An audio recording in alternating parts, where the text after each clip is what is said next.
আসসালামু আলাইকুম। আশা করি সবাই ভালো আছেন। আর কিছুদিন পরে পবিত্র রমজান মাস। এই মাসে মুসলমানদের পবিত্র গ্রন্থ কোরআন নাজিল হয়েছে, তাই এই মাস মুসলমানদের জন্য অন্যতম গুরুত্বপূর্ণ একটি মাস। এই মাসে একটি গুরুত্বপূর্ণ ফরজ আমল রয়েছে, তা হল রোজা বা ফাস্টিং।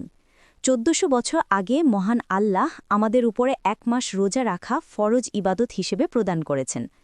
একটা সময়ে আমরা কেবল ইবাদত হিসেবে এই রোজা পালন করতাম, তবে বর্তমানে অন্য ধর্মের মানুষও এই রোজা বা ফাস্টিং করে থাকে ডাক্তারের পরামর্শে বা শরীর সুস্থ রাখার জন্য। আধুনিক বিজ্ঞান আজ রোজা রাখার যে শারীরিক উপকারিতা তা জানতে পেরেছে, অথচ আল্লাহ যা ১৪০০ বছর আগে আমাদের ফরজ ইবাদত হিসেবে প্রদান করেছেন। রোজা অর্থাৎ ফাস্টিং সম্পর্কে আধুনিক বিজ্ঞান এখন অনেক ইতিবাচক তথ্য দিয়েছে। নিচে সহজভাবে রোজার উপকারিতা বিজ্ঞানসম্মতভাবে ব্যাখ্যা করছি।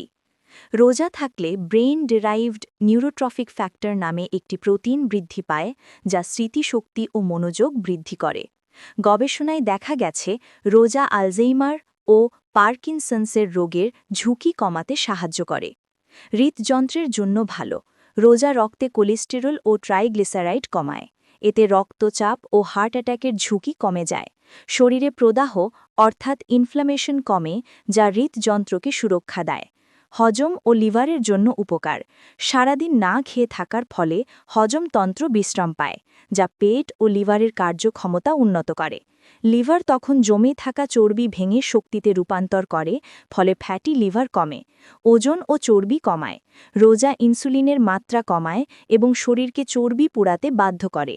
তাই অনেক ডাক্তার ইন্টারমিটেন্ট ফাস্টিং নামে একই ধরনের পদ্ধতি সুপারিশ করেন ওজন নিয়ন্ত্রণে রাখতে। কোষ মেরামত ও বার্ধক্য বিলম্বিত করে। রোজার সময় শরীরে অটোফ্যাজি প্রক্রিয়া সক্রিয় হয়, এটি কোষের ভেতরের নষ্ট উপাদানগুলো পরিষ্কার করে, ফলে শরীর তরুণ ও সুস্থ থাকে এবং বার্ধক্য ধীরে আসে। ডায়াবেটিসের ঝুঁকি কমায়। রোজা ইনসুলিন সেন্সিটিভিটি বাড়ায়, অর্থাৎ ইনসুলিন ভালোভাবে কাজ করতে পারে। এটি টাইপ 2 ডায়াবেটিসের ঝুঁকি কমাতে সাহায্য করে। মানসিক প্রশান্তি ও আত্মনিয়ন্ত্রণ। রোজা মানুষকে ধৈর্যশীল, আত্মসংযমী করে তোলে। এটি মানসিক চাপ অর্থাৎ স্ট্রেস কমাতে ও শান্তি অনুভব করতে সাহায্য করে।